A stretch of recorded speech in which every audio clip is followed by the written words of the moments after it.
नमः कूटस्थरूपाय चिद्रूपाय नमो नमः। नमो वेदान्तवेद्याय भुवनेश्यै नमो नमः। श्रीमत् सद्गुरु शांतानंद महास्वामिகள் மற்றும் அனைத்து குருநாதர்கள் அனுகிரகத்துடனும் ஜெகன்மாதா புவனேஸ்வரி தேவியினுடைய திருவருட் கருணையினாலும் அனைத்துலக நலம் வேண்டி தொடர்ந்து நடைபெற்று வரக்கூடிய சண்டி ஹோமத்தில் 30வது நக்ஷத்திர மண்டலத்தில் இன்றைய தினம் தாரா மந்திர சகித சண்டி ஹோமமானது செய்யப்பட்டது. லௌகிகமாக நாம் சிந்தித்தோமே ஆனால் வெளிநாட்டில் போய் ஆனந்தமாக வேலையெல்லாம் கிடைப்பதற்காக இந்த தாராதேவியை பூஜை செய்து பிரசாதங்கள்லாம் வழங்குகிறார்கள்.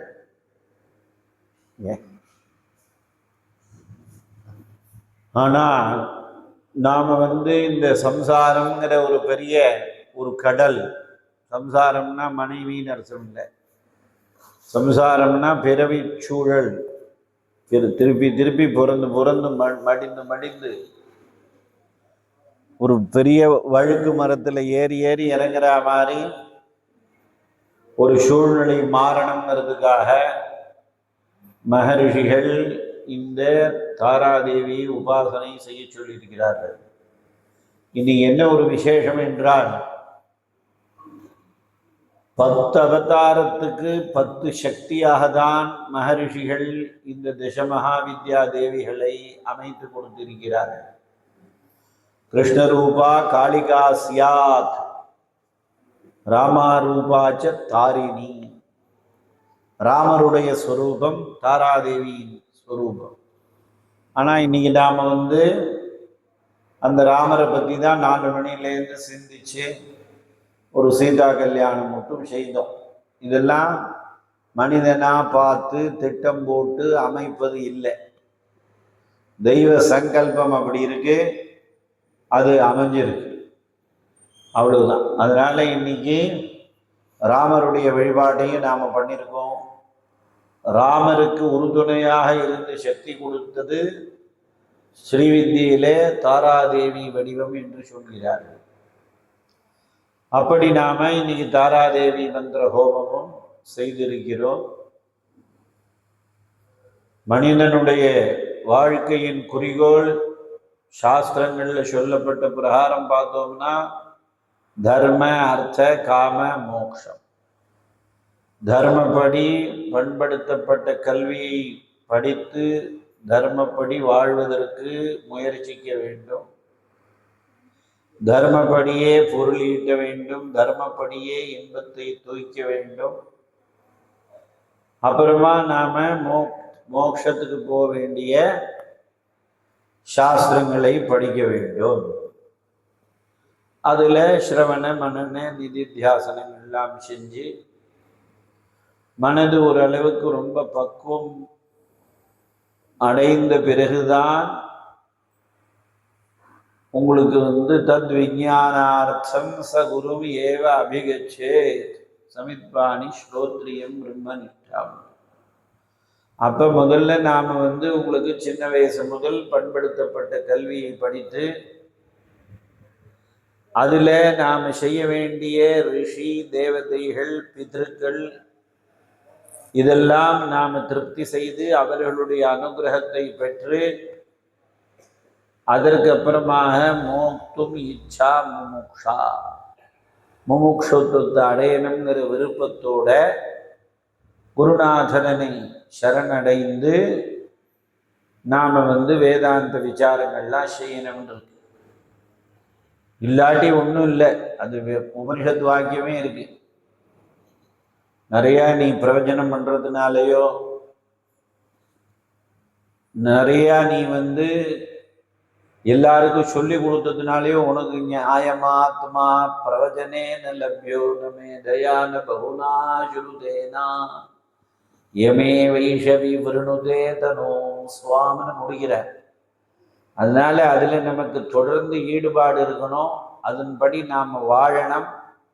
வாழ்க்கையை நாம அப்படி அமைத்து கொண்டுதான் வேதாந்தத்தை சிரவணம் செய்ய வேண்டும் என்று சொல்லியிருக்கிறார்கள். இப்ப நாம இந்த யுக தர்மத்தை அனுசரித்து பார்த்தோமே ஆனால் நம்மளால ஒரு வைதிக ஸ்ரத்தையாக பூர்ணமாக இருக்க முடிவதில்லை.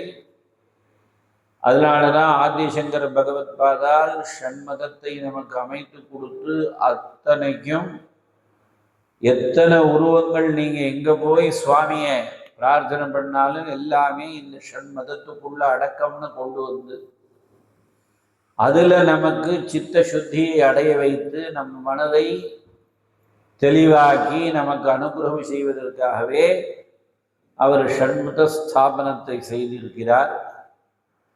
அப்பேற்பட்ட ஒரு வழிபாடுகளில் உத்தமமான வழிபாடு இந்த ஸ்ரீவித்யை வழிபாடு.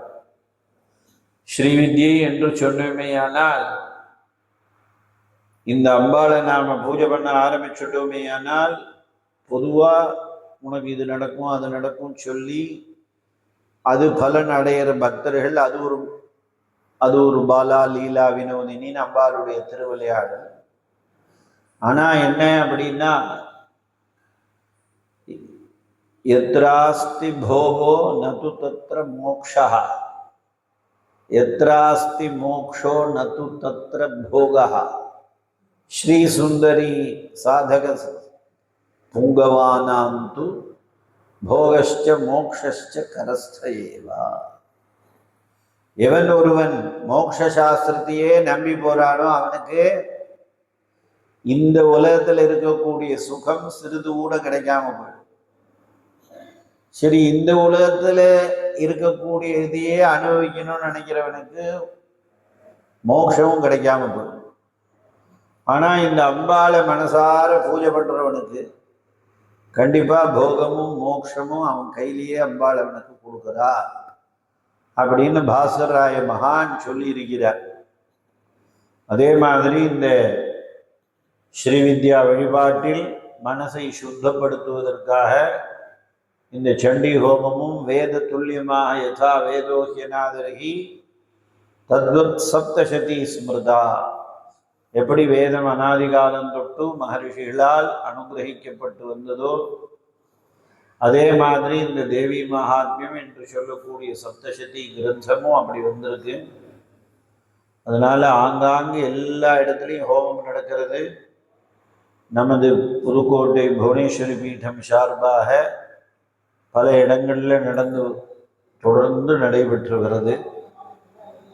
இந்த ஹோமங்கள் செய்வதனால் நிச்சயமாக உலகத்துக்கு பலன் கிடைக்கும். அதில் எந்தவித சந்தேகமும் இல்லை. பகவான் கண்ணன் கீதையிலையும் பாவனானி மனிஷினாம் இருந்தார். யஜ்ஞதான தபகர்ம பாவனானி மனிஷினா.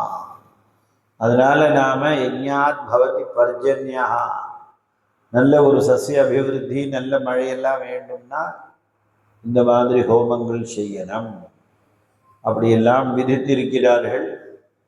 பேர்பட்ட ஒரு மகர்ஷிகளுடைய ஒரு அனுகிரகத்தினால இந்த இடத்துல இந்த ஹோமமானது இன்றைய தினம் நடந்தது.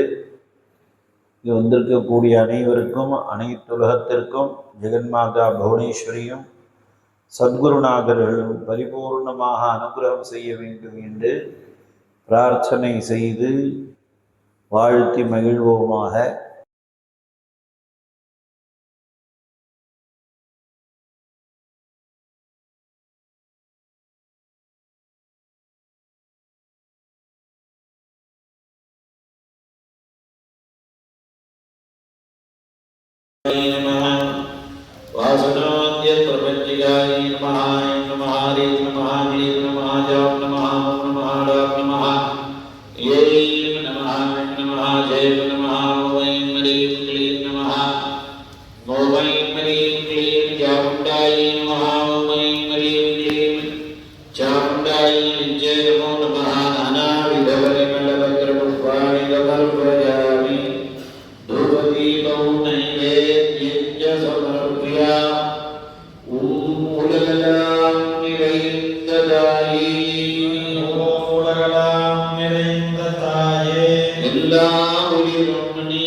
இந்த உண்மையை நாங்கள் உணர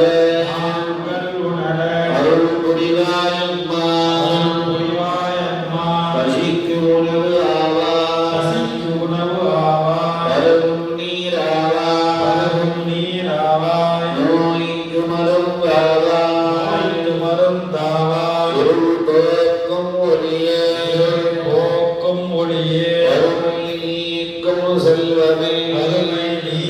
செல்வமே, தவமும் ஞானமும் உனது நன்கொடைகள், அன்பும் அறமோ உனது அருங்கலை படைப்புகள்,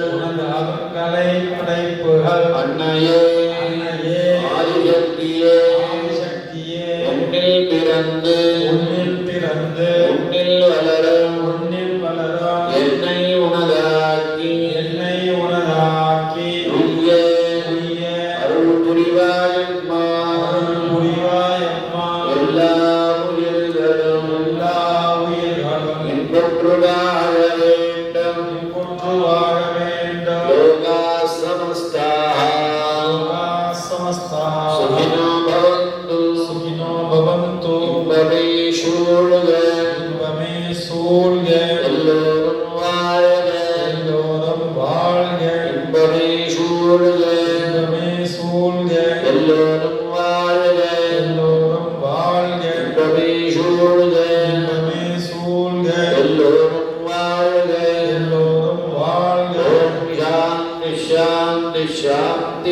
ஓம் சாந்தி சாந்தி.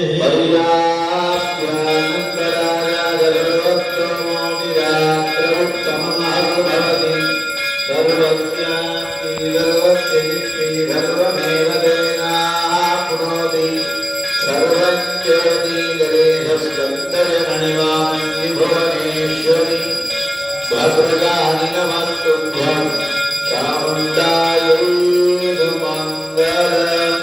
सर्वेभ्यो देवताभ्यो नमो नमः. वस्तुजानां समर्पयामि. रुद्रां मेधामि च प्रज्ञां विद्यां बुद्धिं श्रियं बलमायुष्यं तेजारोग्यं देहि मे परमेश्वरी. सर्वे भवन्तु सुखिनः, सर्वे सन्तु निरामयाः, सर्वे भद्राणि पश्यन्तु, मा कश्चित् दुःखभाग् भवेत्. लोकाः समन्ताः सुखिनो भवन्तु. ॐ पूर्णमदः पूर्णमिदं पूर्णात् पूर्णमुदच्यते